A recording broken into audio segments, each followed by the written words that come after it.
Let me start off by saying that College Board doesn't have a big emphasis on this on the exam. So what you're going to need to understand from it is going to look like it's very complicated in the beginning, but it ends up being very, very simple. Like we could teach it to sixth graders and they would understand it. So usually if I were with you guys, I would give a couple more examples, but you've probably heard of hybrids before.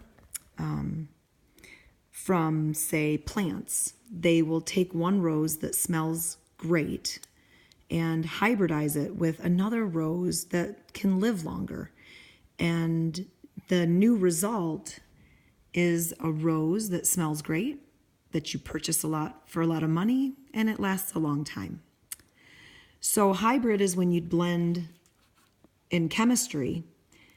It's the blending of atomic orbitals off of individual atoms into new bonding orbitals so that they can bond.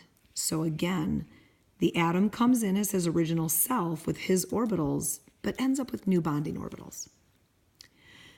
Why do we even look at this? Well, if you look at methane, methane has a VSEPR shape. It's CH4, so 4 bonding domains, gives you a VSEPR shape called tetrahedral with a bond angle of 109.5.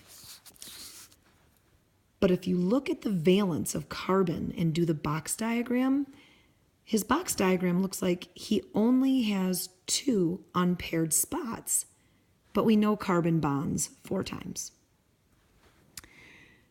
To resolve this, chemists thought, well, maybe the S electron promotes into the P. So that, look at now, we have 1, 2, 3, 4. The problem with this is that P orbitals always bond at a 90-degree angle. I apologize for the shading. It is late at night. Okay, so P orbitals only bond at 90-degree angles, and we just said methane has bond angles of 109.5.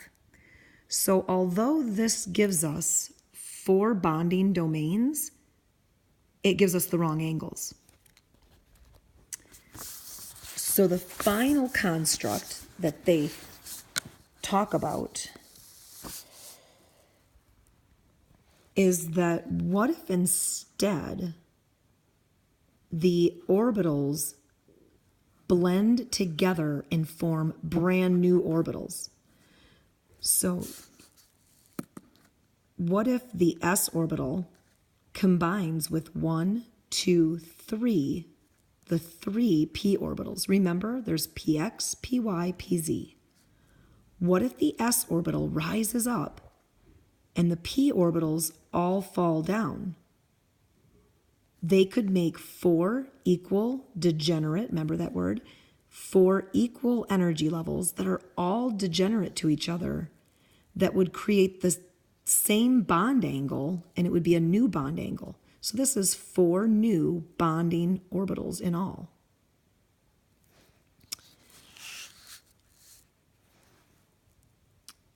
These 4 new bonding orbitals have new mathematical probability lobes that look like this.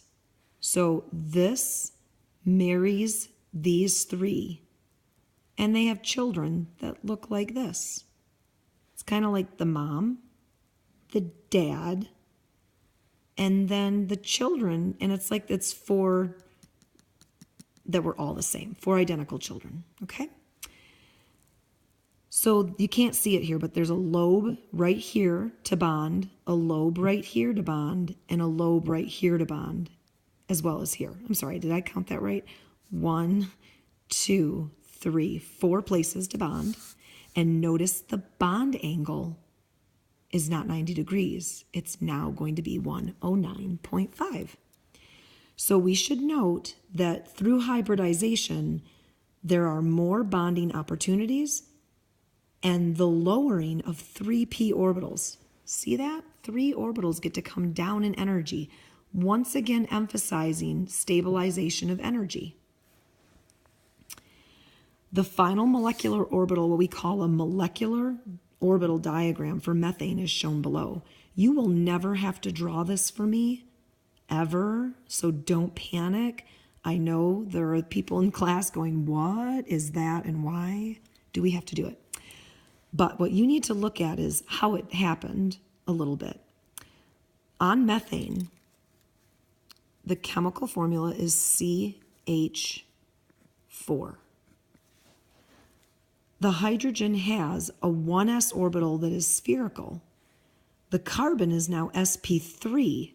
So my pathetic drawing looks like this, but it's supposed to look like that. Together, they look like this. So the s orbital overlaps with the sp3 orbital at 109.5 bond degree angles. Okay, I'm going to pause this and upload it to Edmodo for part 1.